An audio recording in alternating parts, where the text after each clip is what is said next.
What a milestone. Welcome to the 100th Chalkboard Jam Tracks video and backing track. If you're just here for a jam, and after all, why shouldn't you be, because that is what we do here, just follow the chapter titles below and skip to the backing track itself and jam away. It's a 12-bar blues in E, and you know what to do with that, don't you? For the rest of you who might want a little bit more of a introduction and explanation, listen on. So the vintage champagne is on ice, and I've just washed my hands after stuffing the swan with truffles for the banquet later. But how else to celebrate the milestone of 100 videos in the life of a small, relatively young but perfectly formed channel? Thinking of musical hundreds, I first checked to see what note had the fundamental frequency of 100 hertz, and that worked out to somewhere between a G and a G sharp, down the very low end, of course. And I didn't really want to work in microtones, and actually the last video we did was in G. Scratch that idea. 100 beats a minute, though, did seem a much more reasonable place to put the first tick on the list. A decent pace, not too slow, not too fast. 100 bars works out quite well. I'm not the most mathematical of people, but a bit of calculator action and scribbling on the back of an envelope let me figure out that that's 8 repeats of a 12-bar blues, then adding the turnaround as a classic 4-bar blues intro brings us to the magic 100. And then finally, to complete our celebratory triumvirate of 100thness, I did momentarily consider, and it was a short moment, I can assure you, a 100 instrument backing track. Many of you will have noticed that the backing tracks often contain 2, 3 or more different guitar parts, and sometimes some keyboard parts as well, allowing the arrangement to become much more interesting so instruments can come and go and rise and fall throughout the piece. But even I quailed at the thought of 100 instruments.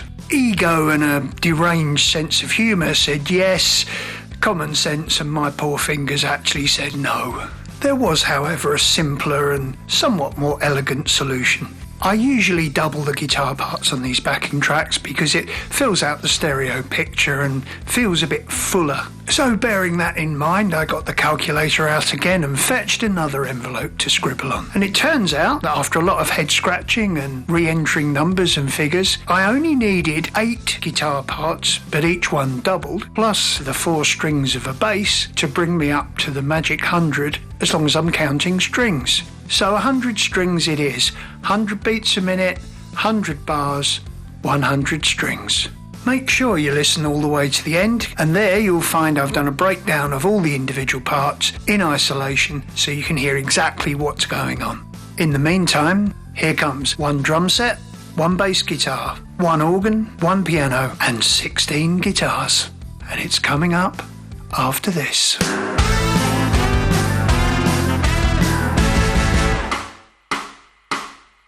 1 and a 2 and a 3 and a 4 and a...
again and welcome back. I hope you enjoyed the backing track and you had a good jam, that the ideas were flowing and your fingers working smoothly. Right now I'm going to break down all the rhythm parts for you and you'll be able to hear them in isolation against the bass and the drums, so they'll be very clear and they'll be easier to pick out when you go back and listen to the main track. As I mentioned earlier, each guitar part has been doubled or played twice to fill out the stereo picture. So the first guitar part we're going to look at is your classic shuffle rhythm, the dum-da-dum-da-dum-da-dum that we all know and love. I've double-tracked the part as I have with all the other parts, and in this case I've panned them both straight up the centre, so they're sitting on top of each other, giving you a perfect foundation for the track. Here it is, along with the bass and drums.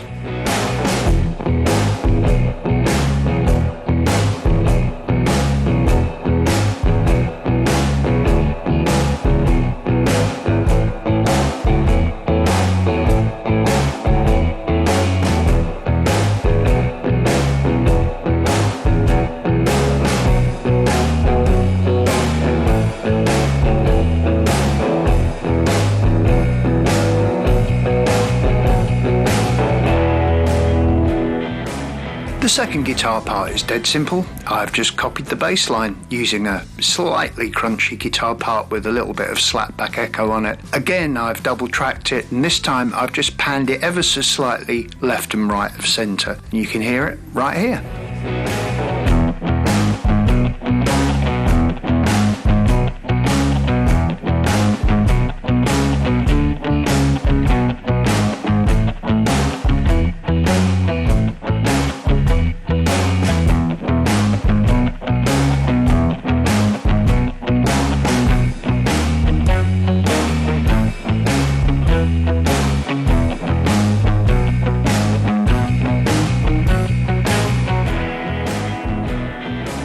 The third part is simple dominant seventh chords played pretty much on the quarter note. Double tracked as before, the two guitars are panned hard left and hard right.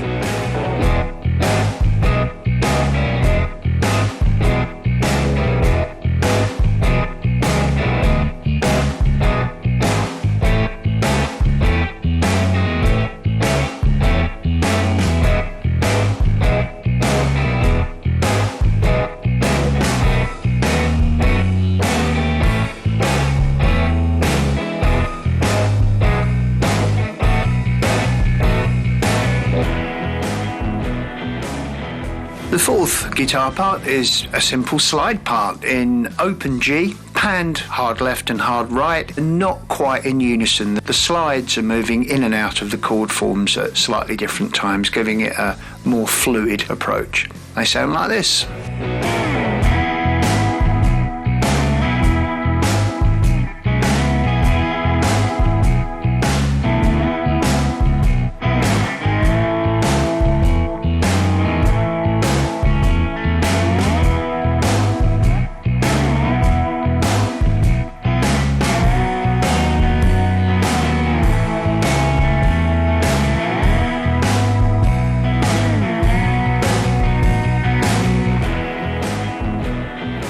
So our fifth guitar part of this multi-stringed extravaganza are little syncopated triad stabs up the neck, actually working on 16th note, so they kind of clash with the 8th note triplets that the rest of the track is based on, but as is typical of the blues, it shouldn't work, but it does, and here they are.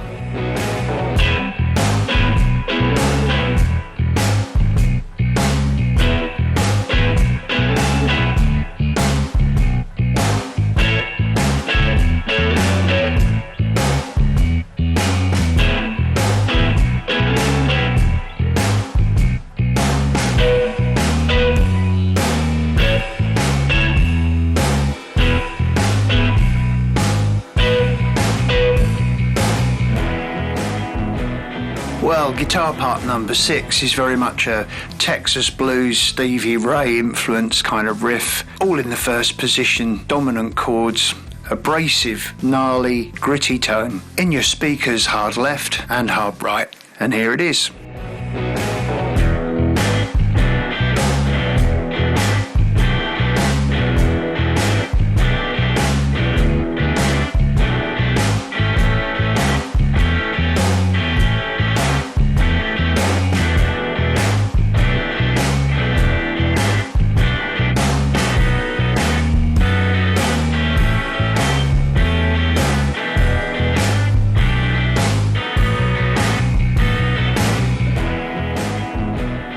Starting with the famous E7 sharp 9 chord as a bit of a nod of the head to Mr. Jimi. This otherwise is not a particularly Hendrixy rhythm part, but hey, it does the job, and it's coming up after this.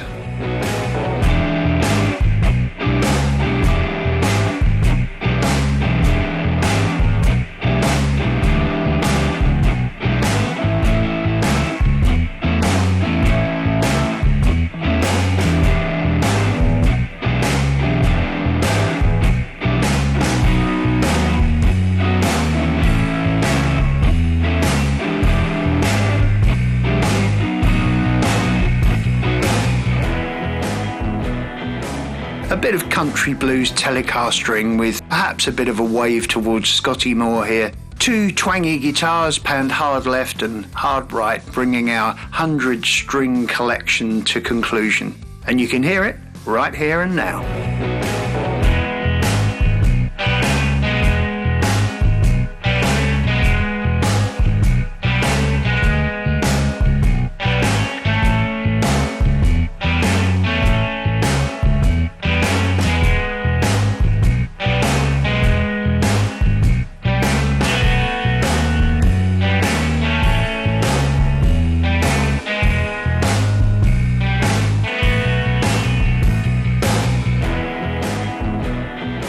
And finally, of course, we bring it all together. All the parts reunited once more. Now you've heard all the individual parts in isolation, can you tune into the mix and pick them all out? Have fun. I had a lot of fun making it, and thanks for staying with me all the way through. It would be great if you took a moment to like and subscribe and comment and all that good stuff. It really does help the channel, and I appreciate it. But right now, here's the sound of 100 strings playing the blues at 100 beats a minute. You know you love it.